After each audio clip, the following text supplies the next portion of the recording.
What's up mga breeder? Nandito naman tayo sa panibagong episode ng JM Game Farm. Long time no see mga breeder, na-miss ko po kayo. At ito, nagbabalik na po ulit ako dito nga pala sa pagbablog.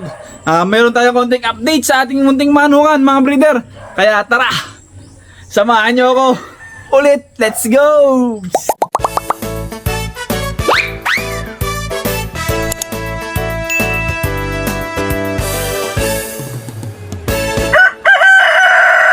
Ayun mga ka-breeder, nandito tayo sa ating maliit na ranging area. Mga breeder, kaya nga pala hindi tayo nakapag-vlog lagi. Mga breeder kasi nag-uulan. Ang hirap kumilos, masyadong maputik mga breeder. Kaya ayun, ngayong gumanda yung panahon, balik vlog na ulit tayo. Mga breeder, nandito yung mga off-season breeding natin. Nandito yung AAJ, saka yung mga iba nating bloodlines, pati yung mga Kelso to Pumpkin, nandito rin. Magbibigay ako ng merenda nila. Alas 10 na kasi. Tara, samahan nyo ako. Dito ako sila bibigyan para kita nyo. May good news nga pala ako mga breeder. Ngayon nga pala mga breeder ay nakapagpapisa ako ng 36 na sisiw, no? 38 yun, kaso yung dalawa hindi masyado pumasa sa atin, kaya yun, kinal na natin mga breeder kasi pag pinabayaan natin yun, magdadala lang yun ng sakit, no, kasi mahina yung sisiw mga breeder. Tapos nakaganon pa yung paa nung isa. Yun sa incubator mga breeder. Yun mga breeder. Nandito yung ating mga off-season breeding, no. Kahit magkabiglaan tayo ng bumisita sa atin na mga ka-breeder natin, hindi tayo mapapaya. Bakit mga breeder? Yung mga off-season natin na alpus dito, napaka-healthy mga breeder. Kahit umuulan at kahit naputik dito, ay napanatili natin na healthy mga breeder. Bakit? Siyempre mga breeder, may sinusundan tayong tao. At kasusunod natin doon, ginagaya natin yung counting sistema na kaya natin gawin. Yung bakuna, yan, number 1 bakuna. Yung pagpapalit ng inumin kada 4 na oras, ginagawa ko yan. Tapos paglilinis ng manukan, mga breeder. Hindi nga lang totally 100% na nalilinis ko lahat kasi mga breeder, nag-iisa ako dito. Talaga namang yun nga mga breeder, medyo mahirap kapag nag-iisa. Pero konting tiis pa mga breeder at darating din na magkakaroon tayo ng tauhan. Pero sa ngayon, ako muna yung tauhan. Ako yung amo, ako yung tauhan. Yan mga breeder, para tipid muna ng konti. Yan, papakita ko sa inyo yung ating mga off-season. Kaso mga busog pa yata sila eh. Pero tinan natin kung tuto ka. Dito tayo sa malilong-lilong. Mainit eh. Dito tayo. Yan. Kita nyo naman mga breeder. Bago natutuyo yung lupa, oh. Talagang paputik. Kukunin ko lang yung patukaan. Busog pa yata ang aking mga sisip.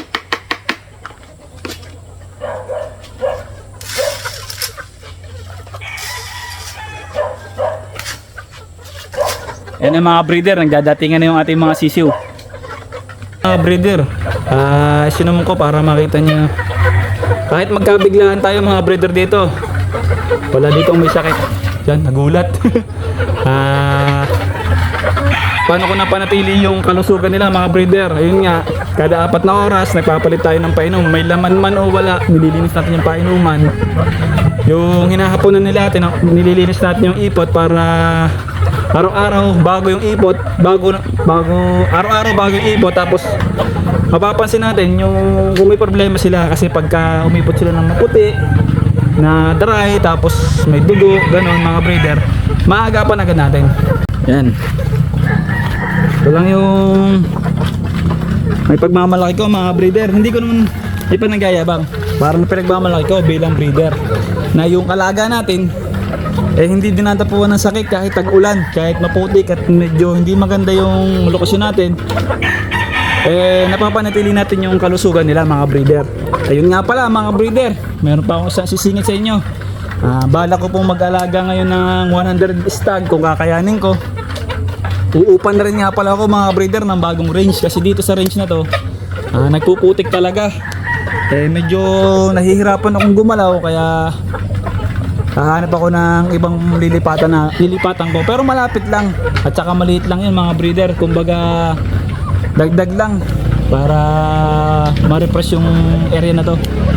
Ayun mga breeder, isa pang ginagawa natin, nagdi-disinfect tayo tuwing 28 days. Bakit 28 days yun yung ginagawa ko? Kasi naumpisahan ko po ay 28, kaya sinunod ko na lang. Pero okay lang naman kung 1 month. Dati nag-ano ko 2 weeks, kada 2 weeks, kaso matrabaho mga breeder, hindi ko na kaya.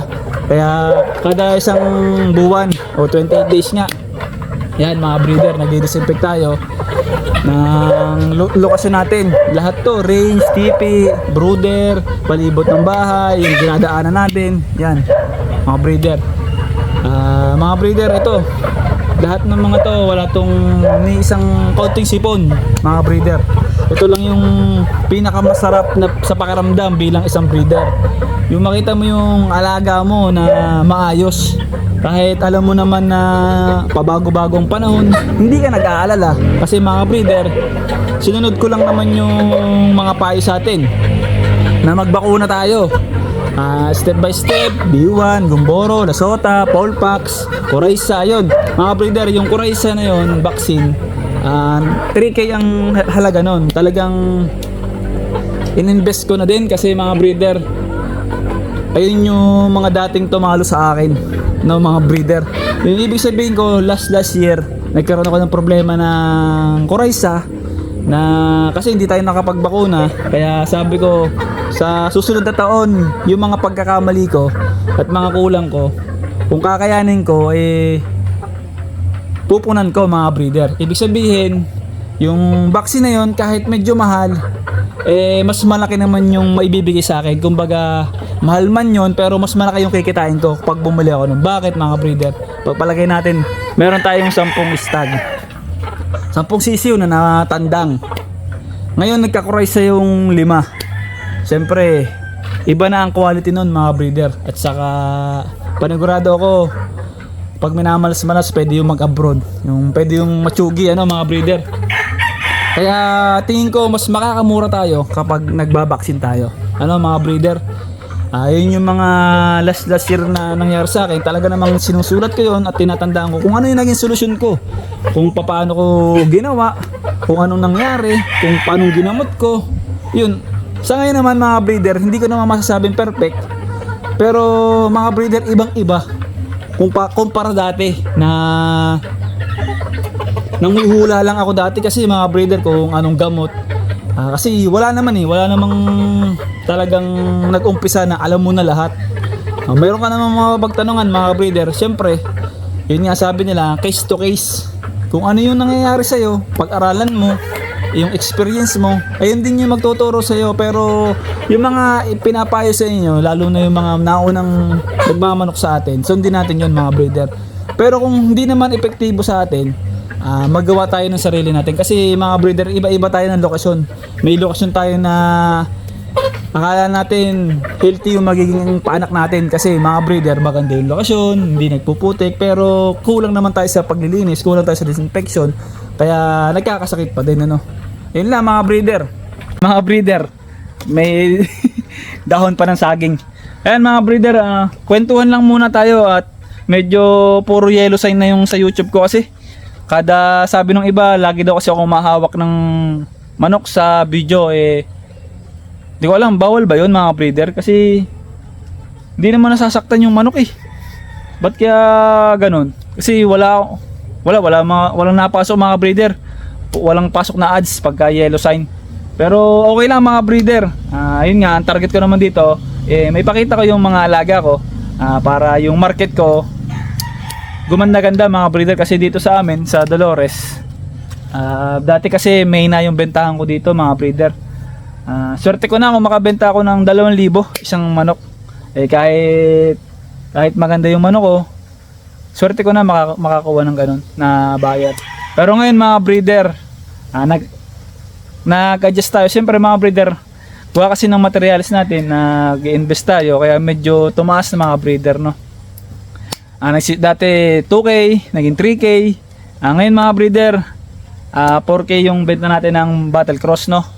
At ayun naman mga breeder, binabase lang natin sa puhunan natin kasi mga breeder, hindi po tayo tatagal dito kapag binabaan pa natin yung benta natin, kasi mga breeder, materialis pa lang at saka patuka pa lang, pataas ng pataas. Kahit backyard naman tayo mga breeder, inalaga naman natin ng ayos yung ating mga manok, malulusog naman mga breeder, at saka yung bloodline hindi na yung daw, kasi mga breeder mahirap yun eh. Meron kasing mga sumusunod din sa akin, kahit ako'y maliit na manukan pa lang, may mga taong sumusunod na rin sa akin mga breeder eh. At ayun nga yung natutunan ko, ayoko magkamali yung mga sumusunod sa akin. Kasi mga breeder, may bumibili rin sa akin ng materyales. Kapag nagbayad sila ng tama tapos naibigay natin, hindi tayo siguradong bloodline. Kumbaga naging kulay pula lang kaya naging sweater. Mahirap po yun mga breeder. Kasi mga breeder, hindi naman po ako laban. Ang ginagawa ko pong way para makabenta ako, eh maipakita ko sa mga buyer ko o kaya sa mga nanonood na yung alaga kong manok okay yung bloodline galing sa nagpapanalong farm, tapos malulusog, tapos yung bloodline mga breeder ay naka-align, hindi yung alam nyo ba yung chop suey mga breeder, yung hindi mo na alam kung anong nangyari, kung paano naging pula yun, paano naging puti, paano naging hatch yun. Ayun mga breeder, ayun yung iniiwasan ko, kasi gusto ko pag nakabili sa akin ng materials yung kaibigan natin, gusto ko yung ilalabas lang kung pula, lahat pula. Mga breeder kasi may experience na rin ako eh, na nagtiwala ako doon dati, hindi ko na lang sasabihin kung sino, nagtiwala ako na bumili ako ng materials na i-breed ko, kung ano nung lumabas na kulay mga breeder, sabi ko okay lang, bibebenta ko, i-out ko ng lahat, papalitan ko na lang, mag-i-invest na talaga ako sa maayos na breeder na kilala ko at yung pinapakita yung mga sisiw hanggang lumaki. Yun mga breeder, saka yun, may recommend ako sa inyo mga breeder, kung gusto nyo lang din naman ng maayos na materyales, tapat na breeder, kay Idol Robel kayo kumuha. Hindi naman dahil sa idolo ko yun, kaibigan ko yun, kaya nire-recommend ako sa inyo, kasi mga breeder talaga namang sadyang dapat i-recommenda, sa lalo na sa mga kagaya natin nag-uumpisa. Kasi mga breeder, may malasakit siya eh.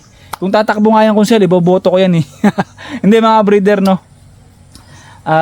Nagmamalasakit siya. Katulad kakaninang kagabi. Nagmalasakit sa akin. Meron kasi ako dapat, wag nating pag-usapan. Meron dapat akong gagawin na isang bagay, pinigilan niya ako. Hindi naman para sama-sama, para sa ikagaganda ng ating manuka, no, mga breeder. Yun nga pala mga breeder, yung uupahan natin ay hindi ko pa mapapakita sa inyo kasi palilinis ko muna. Tapos ito mga breeder, itong nasa ibabaw na to, mahilig to mga breeder. Bala ko tong lagyan ng tipi. Ewan kung kasya dito 50 o 60 na tipi. Pero kung ano man, 50 na lang para saktong mag-100 tayo. Ayun mga breeder. At samahan nyo ako, ipapakita ko sa inyo yung aking mga early bird na napisa. Kagabi, basang-basa yung early bird ko na sisiw. Ang ginawa ko, kasi nasa karton lang sila sa loob ng bahay. Naiwanan ko yung painom. Ngayon, para silang kalabaw. Naglubluban sila dun sa painom. Yung basang-basa, parang nadaanan ng bagyo. Ang ginawa ko mga breeder, kinuha ko lahat yung sisiw, inilagay ko sa hatcher. Mga 2 oras kong nilagay doon. Para matuyo, kasi pagka hindi natuyo yung gabi na yan, lamig, magkakasakit, hindi naman tayo nag-iilaw, baka magkasakit. Kaya ngayon nagdesisyon na ako na ilagay sa brooder sa mas malaki, no, kasi karton lang yung una kong pinaglalagyan, basta may sisiw. Ayun naman kasi 36 pieces lang. Tapos may mapipisa pa tayo na 20 plus, sana mapisa lahat para at least may 50 sisiw tayo sa early bird. Tapos nagpapalahi na ulit ako ng local mga breeder. Gusto ko talaga makapagpalabas ng 200 na sisiw para isang alagaan na lang, kaso problema sumasablay ako mga breeder sa hindi ko alam kung sa panahon ba dito sa amin, kasi tuwing magbi-breed ako ng early bird, laging kaunti lang na kukuha kong itlog kasi tumitigil sila pag itlog. Kagaya ngayon yung mga pulit na golden boy, nung wala silang ganador, itlogan. Tapos nung sinamahan ko ng ganador, tumigil mga breeder. Kaya sabi ko, ano kayang problema? Malamig ba? Nai-stress ba sila dun sa ganador? Hindi ba nila gusto yung ganador? Ewan, hindi ko alam ang gagawin, pero hindi tayo susuko dyan mga breeder, kasi yung pangarap ko mga breeder mataas eh. ayun, sobrang taas talaga mga breeder. Pero ano naman yan, para sa pamilya, no? Saka gusto ko rin may mapatunayan sa sarili ko. Kasi lagi akong bigo mga breeder. Laging bigo tayo sa ating mga pinaplano. Tara! At baka mapayak na naman ako eh. Ngayon na nga lang ali tayo nagkita eh, magdadaramahan pa. Muntahan na natin yung mga sisiw. Tara! Okay, ito yung brooder natin. Tama mga breeder, ilang sisiw na naalagaan natin dito. Kaya pag nagpagawa tayo, tibayan na natin. Gandahan na natin. Sementado yan mga breeder. Oh. Nilagyan ko ng ipa para pagka nag-iputan sila, okay pa din. Yan yung mga early bird natin. Yan. Yan yung mga early bird. Lipat brooder mga breeder. At naglalangoy sa karton. Basang-basa kagabay. Ang ating mga sisiw. Hindi ko natanggal lang painom. Basang-basa. Kung di ko ilagay sa incubator. Yan mga buddy, ang ating mga early bird.